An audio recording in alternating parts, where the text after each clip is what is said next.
Welcome back to The Line. Last week, during a closed-door meeting, the Legislative Council of New Mexico state lawmakers voted to sue Governor Martinez over key parts of the budget that she vetoed, which included funds for higher education, of course, and for the legislature for the next fiscal year. They also decided to file a lawsuit over 10 bills they say she improperly vetoed, Laura Sanchez-Rivey. In the chess match of what we've got going on here, this continuing chess match between the legislature and the governor, where do we sit now with this move, with this lawsuit? Does this effectively put the governor on her own here with this, or is this something that actually, is it actionable, I guess is what I'm asking? Can you actually really sue someone over this and gain something over it? Well, I mean, that's a good question, Right. and one that I'm still trying to sort of figure out how that lawsuit, I mean, I understand the veto one, the one about not having given the proper message, and I think there's grounds there, but on this one, There might be grounds there. well, I mean, I understand where they're coming from on it. I certainly understand what, it comes down to an interpretation of the Constitution and the language in there, so it's sort of it's an interpretation issue, whereas on this one, you know, on the one hand, it appears to me that she was arbitrary, okay? Because there's a way for her to line out and veto things, which she chose to exercise in one context, but on another budget bill, she decided to just completely veto it altogether and not line item. Right. So I think in that sense, you know, when you come down to challenging government action, one of the bases for that is whether it's arbitrary and capricious. So I can see it from that argument that there's an arbitrariness to it. Right. But on the other hand, she's the executive. I think that she has the ability as the executive to make those decisions. You know, it's going to come down. What's interesting to me from a lawyer standpoint and somebody who enjoys government is just the three branches of government being, you know, embroiled in this issue, and you know, how do you parse it out? And there's been so much of that through this administration, cuts to funding of the courts, you know, problems on among all three of the branches, and so you see this coming to a head again. And from my perspective, I think the legislature is exercising, you know, they're looking at any potential lever they have in terms of trying to break through this, because it's a stalemate and it's causing tremendous anxiety, I think, across the state. And this is one way that they're really, I think, empowering their attorneys and the legislative counsel service to do something on the legislature's behalf. And frankly, you know, the legislature is another branch of government. They're not any less than the executive is. Right. And I think it shows that all three need to work together to move us forward. Good point there, Harry Van Buren. You know, this idea that, back up, another question.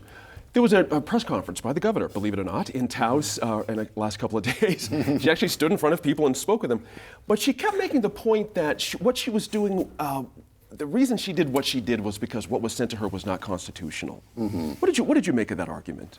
Well, the problem is, where is her plan to come back and deal with this sort of issue? It seems that her definition of compromise is, I told you where to cut, and you didn't cut, so therefore you didn't compromise with me. Right. And that strikes me as a major problem, because in the meantime, we've got all these issues related to, you know, concern in universities. Universities have lost about a third of their funding in inflation-adjusted terms since 2008, and you can only cut for so long before you start to hit muscle, as opposed to other sorts of things.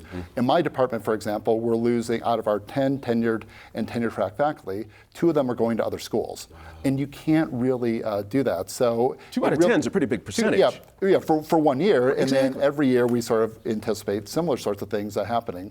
So the problem is the governor is really putting up a smokescreen by pointing that out, as opposed to coming to the table and really engaging in genuine dialogue and compromise. What happens, Harry, HVB, if, let's say Gary Carruthers, president of New Mexico State University, comes out and puts a number on the table, says, students, from PhD down to undergrad, here's going to be your new tuition if this situation happens. And everybody goes, whoa. Is that where we're at now?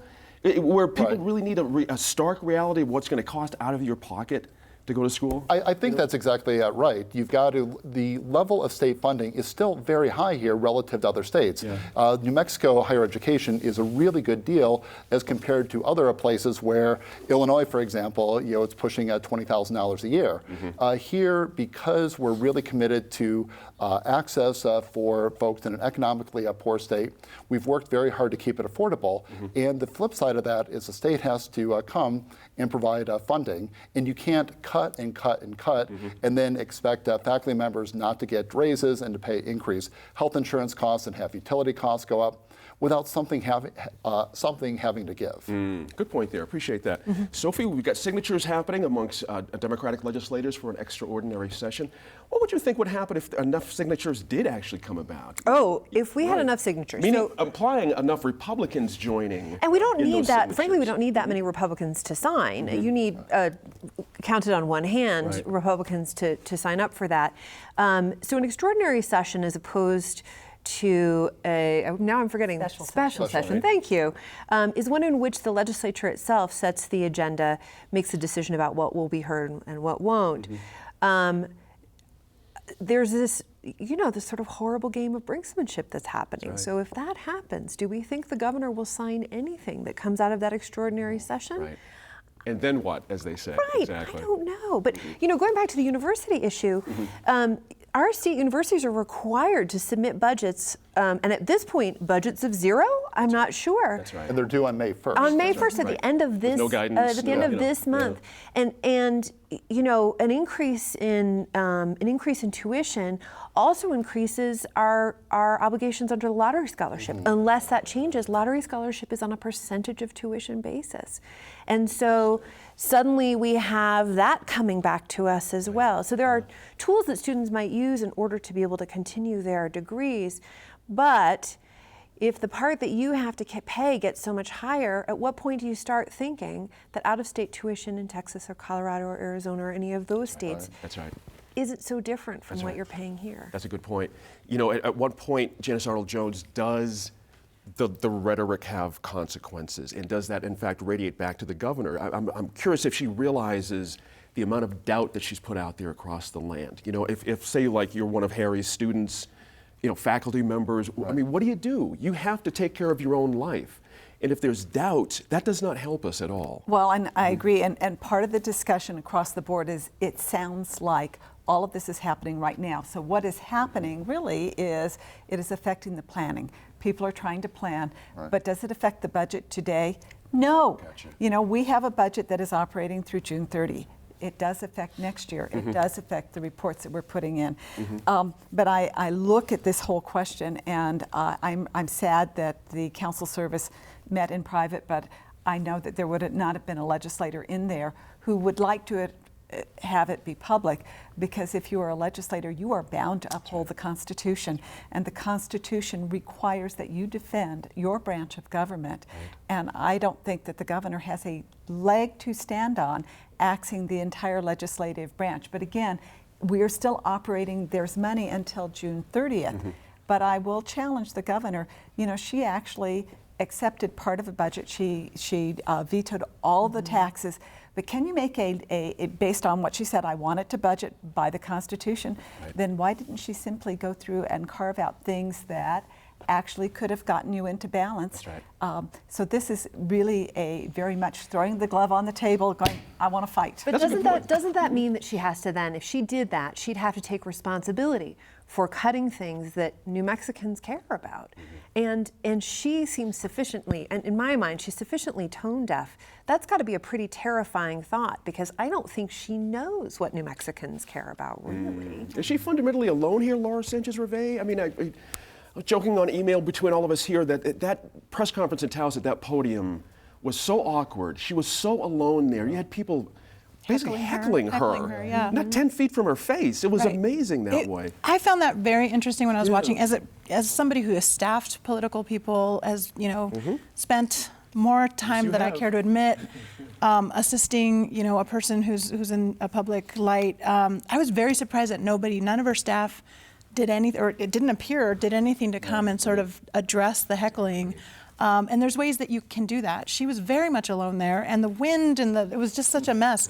If anybody hasn't seen it, go on Facebook. You can find it. It was from Taos. But in any event, I think she is standing alone, and that particular clip was a good example of how she's standing alone.